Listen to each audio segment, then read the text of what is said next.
Uy, grabe yung 38 lbs max tension nitong raketa na to. Ito nga pala yung Outsport Terminator 80. Isa din ito sa mga bagong raketa ni Outsport. Tara, i-unbox natin itong bagong raketa. Pagdating sa packaging, okay na okay talaga. Safe na makakadating yung raketa sa inyo.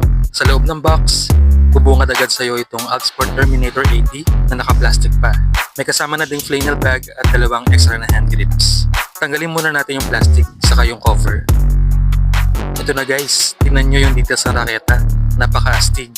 Ang max tension nito ay 38 lbs, pero naka-default ito sa 26 lbs, which is okay na okay din.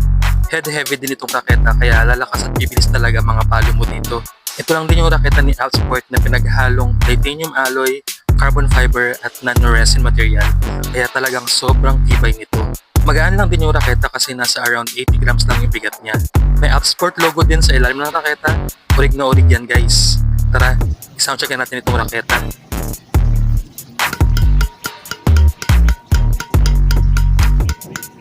Solid ang tunog guys, maganda kasi yung tension at maayos yung pagkakabit ng mga strings. Bagay na bagay ito sa mga advanced players na gusto pumalo ng malakas.